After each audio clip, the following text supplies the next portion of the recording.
stop being the invisible sanctuary, the time to prioritize your life is now. There are times in life when the exhaustion isn't just physical, it's emotional too. You dedicate yourself, you give everything you've got to the people around you, at work, in your family, in social circles, and yet you feel like you get little or nothing back. It's like running on a treadmill that takes you nowhere. You're smiling, but deep down you just want to scream. Smiling while your heart is calling for help is one of the quietest forms of suffering. You swallow your words, avoid expressing your pain, and smother your own feelings just to maintain a peace that only exists on the surface.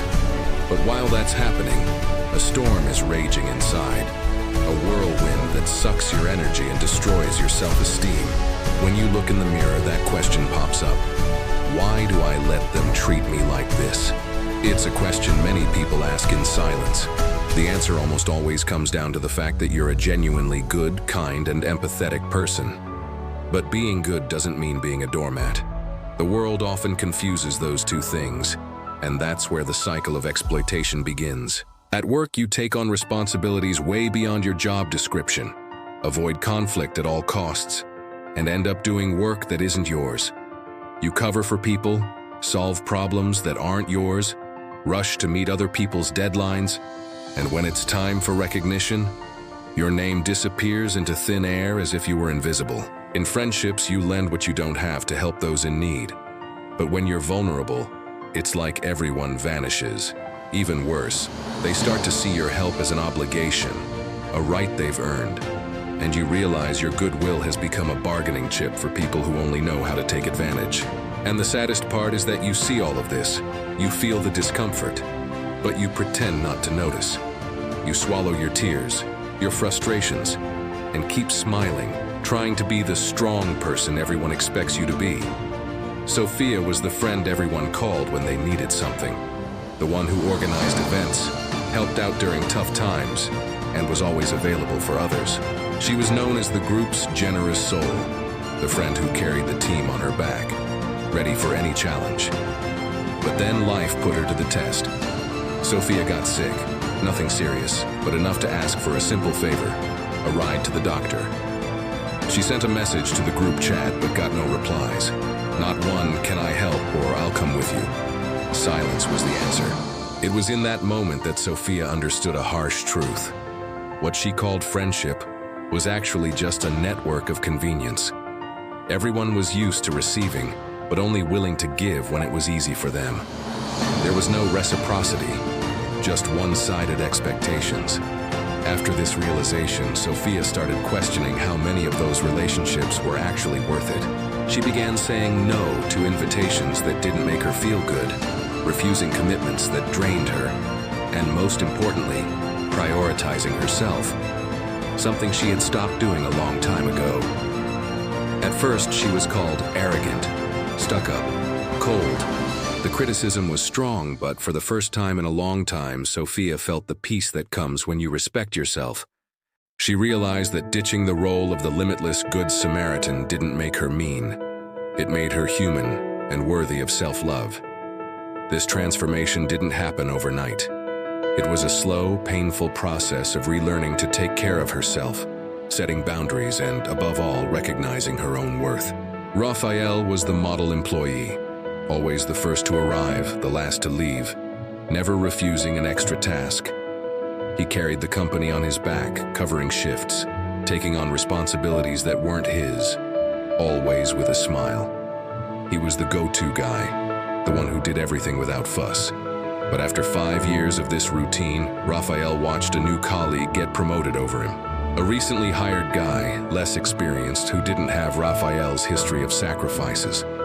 When he questioned his boss, he was told he seemed too comfortable, as if he was satisfied with the status quo. It was a tough blow, but also a wake-up call. Raphael realized that being the good guy who never complains made him invisible, easily replaceable. He was the employee who solves everything, but whom no one truly valued. He had become part of the problem, not the solution. With courage, he decided to quit and start his own business. The insecurity was there, but the dignity of building something for himself outweighed the fear. For the first time, he felt his effort had purpose and that he could be valued for who he was, not just for what he did for others.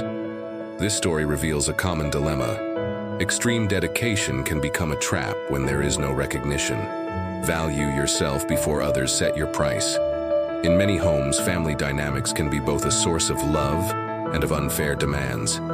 Helena was always the daughter who carried the weight of the house, paying bills, caring for her parents, organizing family gatherings. She was always ready to help, but at any sign of disagreement, she faced harsh criticism. "You changed after you started making money," they'd say. "We thought we did everything for you, and now you don't want to help anymore." No one saw how emotionally exhausted Helena felt, how much she cried alone in moments of vulnerability. That's when she decided to put an end to the emotional blackmail. They said she was making a fuss, but the truth was, Helena was freeing herself. She started helping when she wanted to, without guilt, without fear of judgment. Learning to say no to family is not a lack of love. It's an act of courage and self-respect. It's understanding that ties cannot be used for exploitation, nor should affection come with unfair demands.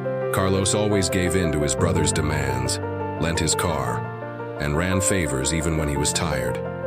He was even late for a family funeral because he had to figure out transport without his own car. When he asked for a simple favor, like picking up his daughter from school, the answer was no. That's when Carlos understood. When you do everything for everyone, you run the risk of ending up alone when you need them most. So he started setting firm boundaries, even in the face of complaints and awkwardness. At first, it was hard. Family and friends didn't understand his new stance, but over time, respect returned to replace demands. And with respect came the lightness of living without carrying the weight of the world on his shoulders. Carlos discovered he doesn't need to be the nice guy in the story to be loved. The people who truly matter accept your no and stand by you, regardless of what you can or cannot offer. Being good isn't being a fool. Being kind doesn't mean erasing yourself. Life is made of choices, and one of the most important is deciding to protect yourself, emotionally, mentally, and physically. Stop letting others define your worth based on how much you can give. Your value is in who you are, not what you offer others. Recognize who is by your side out of love and who only shows up for their own interest. Be firm, be generous, but be conscious. Say no when you need to. Prioritize yourself without guilt, and remember, you deserve peace, respect, and genuine love. If today you feel exhausted from being the one who always gives, take a deep breath, look in the mirror, and tell yourself, starting today, I choose to protect myself. I deserve to be happy and respected. It's time to drop the role of the victim of other people's goodwill.